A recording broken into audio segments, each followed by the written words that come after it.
Okay, so our second item on week 8. So go ahead and pull up your lecture doc and let's go over what you need to do this week. So before I jump in, I did show you last time just a good start to the project.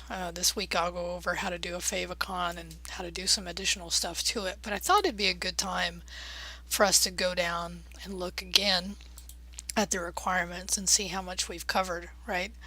I think we've covered this pretty well. So 4 to 5 categories. Each topic will become a page in your site, a total of 21. So you can organize those pages. Generally you kind of evenly place it against the number of categories so that you have, so to get to 21, how many would you need in 4 categories, right? And then each page needs a copy of the content from the selected Canvas item and associated image. So last time we talked about images. So one thing I didn't say though is that you could use images related to work you've done, right? You could use print screens. You could also use print screens from lynda.com content, just maybe where they talked about a concept or anything in there. But for each page you want to have, right, now these are the sub pages within the categories. A copy of the content that you wrote and an image, okay, and then a unique title, which you've seen that over the HTML essentials, but I'll just show it pointed out again today. So then you write 200 words of original content on your index page and then 150 on just each of your menu pages, okay? And then use current version of Bootstrap, right? Actually, this one needs to go away because that was from last semester. And then upload to GitHub pages, right? And the link has to be accessible. And all I mean by that is that I have to be able to view it or I can't grade it, which really should mean no points if I can't look at it. But by this time, most of you have gotten through that. Okay, so again, this is a point for you to clarify what. So if I was to look at this, so here's the menu. So here would be where you would have your category / menu items. And then when you click on a specific, so you'd have 200 words of original content here, some kind of image. Now I customize these images for my background, so I could consider that as well. And then when you click into this, you would have then 150 original words of content, and then you have to provide links to some way, and there's various ways to do this for the sub content within this item. So some of you may choose a menu that has a drop down that you could add. As I talked about before, there's, this is just one idea. You could have anything here, but it also in your content, you could link those pages. Okay. So, and then the page title is up here at the top, but I'll show you in the code as well. Okay. So just a good time. So in your notes right now, in your lecture class topics, see if there's any other questions you have at this point about this project, so we make sure we nail those down.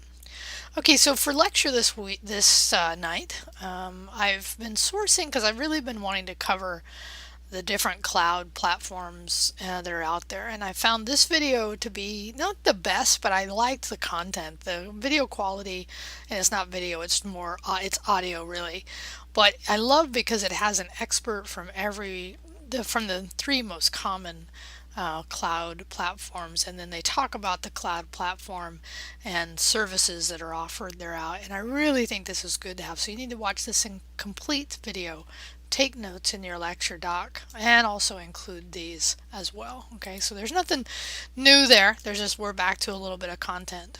So now on the hands-on part of this, I'm going to have you continue building your project and then add a favicon. So on mine here, actually let's go back here. So here, let me just zoom in real quick. So here is, and you've seen them all, right? So when you look at websites in a tab, that favicon is there. And there's various ways to create it. One additional graphic software that I didn't talk about that I've used is Canva. And this is kind of cool because when you can create an account if you want in here. You can use custom dimensions to create a design.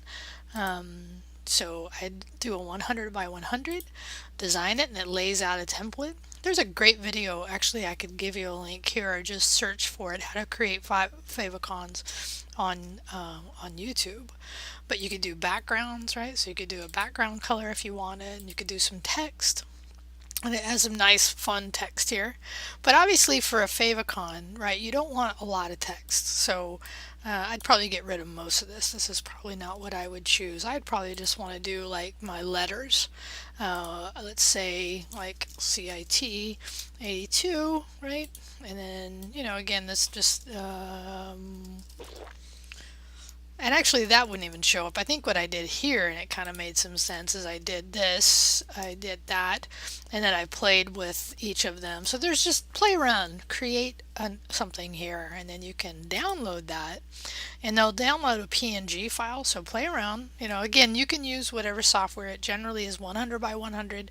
There is various sizes as you get more into this and you actually create it, because this is just a way to brand your site. You'll see how you'll want to, in real production sites, create multi versions of this because it's different needs, and you'll see what I mean in a minute. So I'll go ahead and download that file real quick. There it is, Our Growing Family. I guess I didn't name it very well. Probably not a great name. Let me get rid of that. So here's the image itself, right?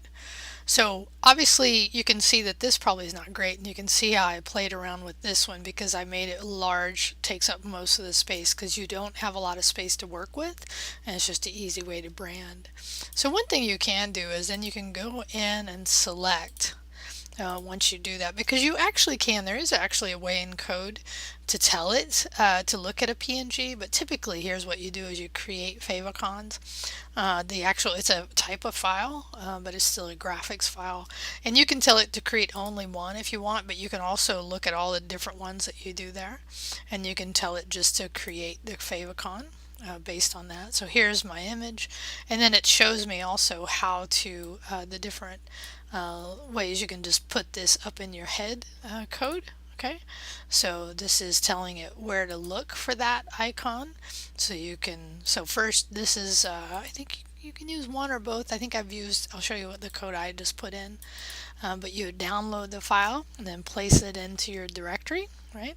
So for me in this case, right, what I did here is I just placed my favicon in my root, and then in my index file I just put a link. I told it what kind of file it was, 16 by 16, and I pointed it to that favicon ICO file.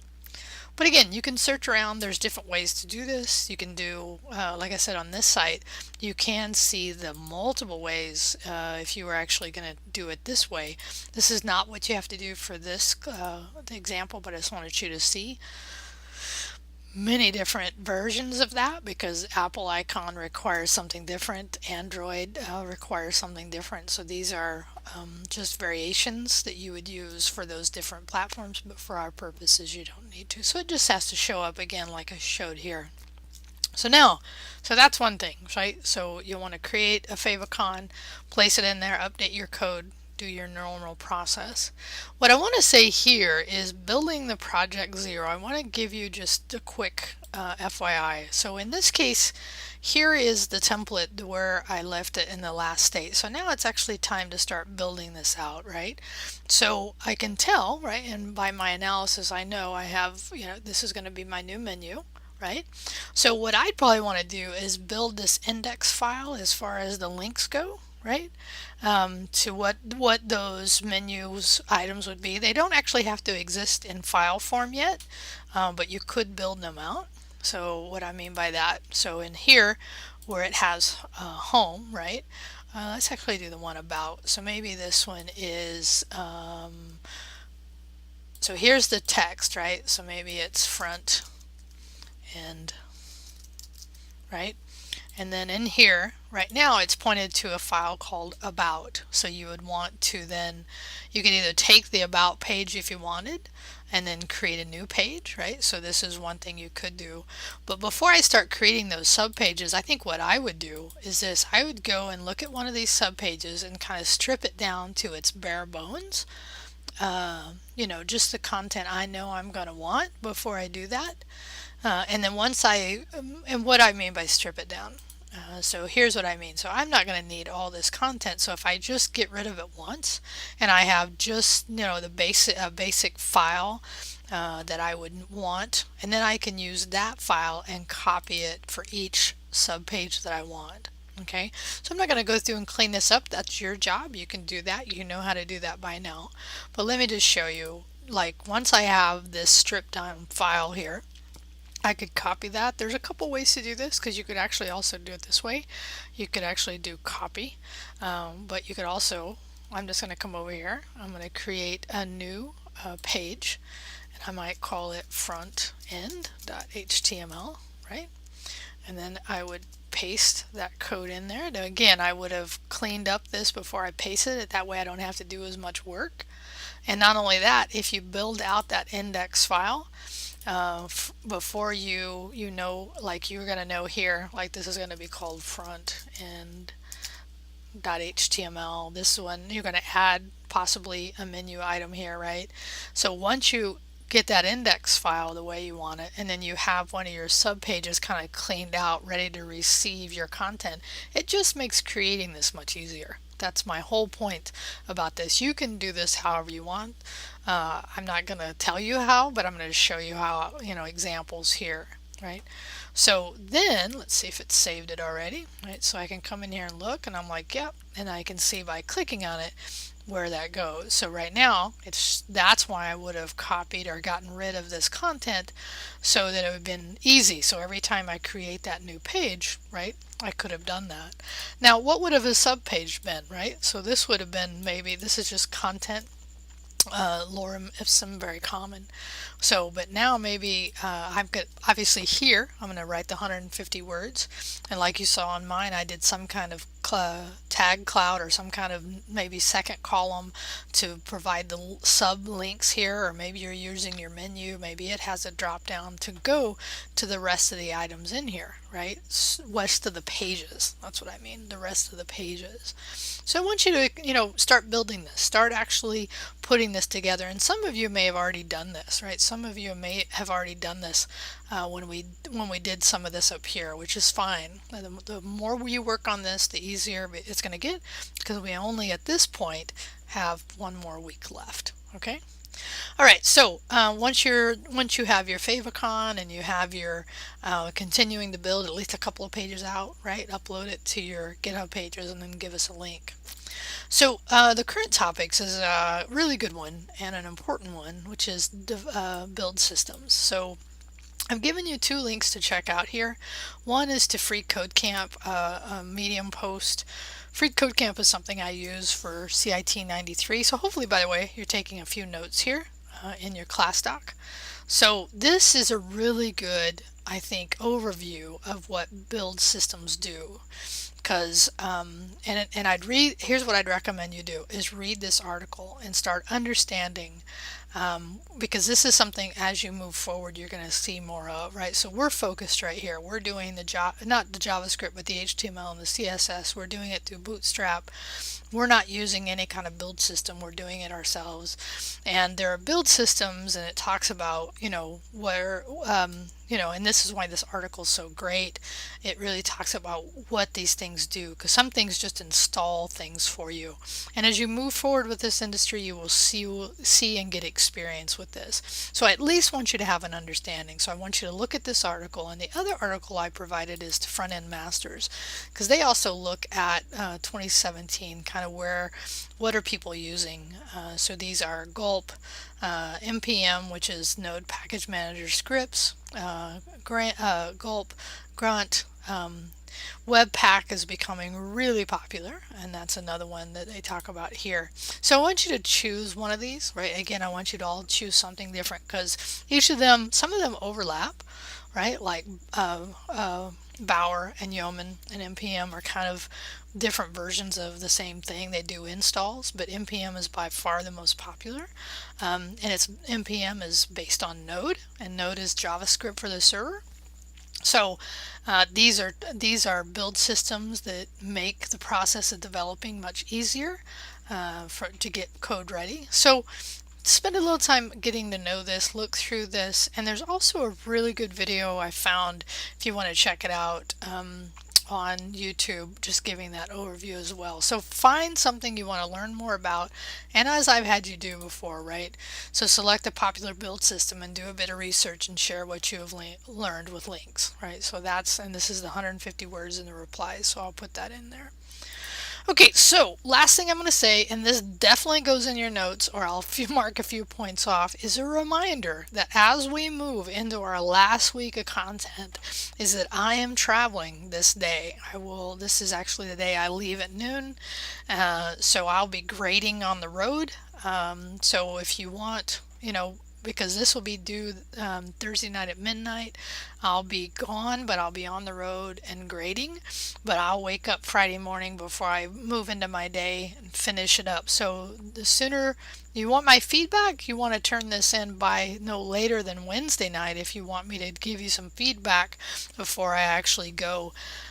Before the end of the semester, because once that Thursday night passes, there's no redo. And by the way, that also is, and this is good to have in your notes, you can do past work. It is reduced by 25%.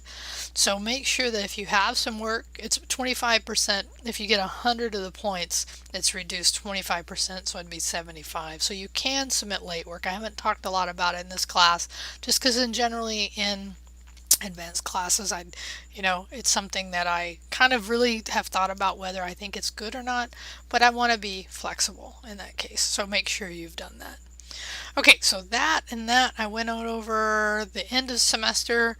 So all I have left to do, and I will do this, start working on this soon, is these last items in here to do. Okay. Oh, was there something else on here I wanted to say? Oh yeah, one thing I forgot to show you. And I suspect you already know, right? But on here, when it talks about the unique title, right? So that's in here up at the top.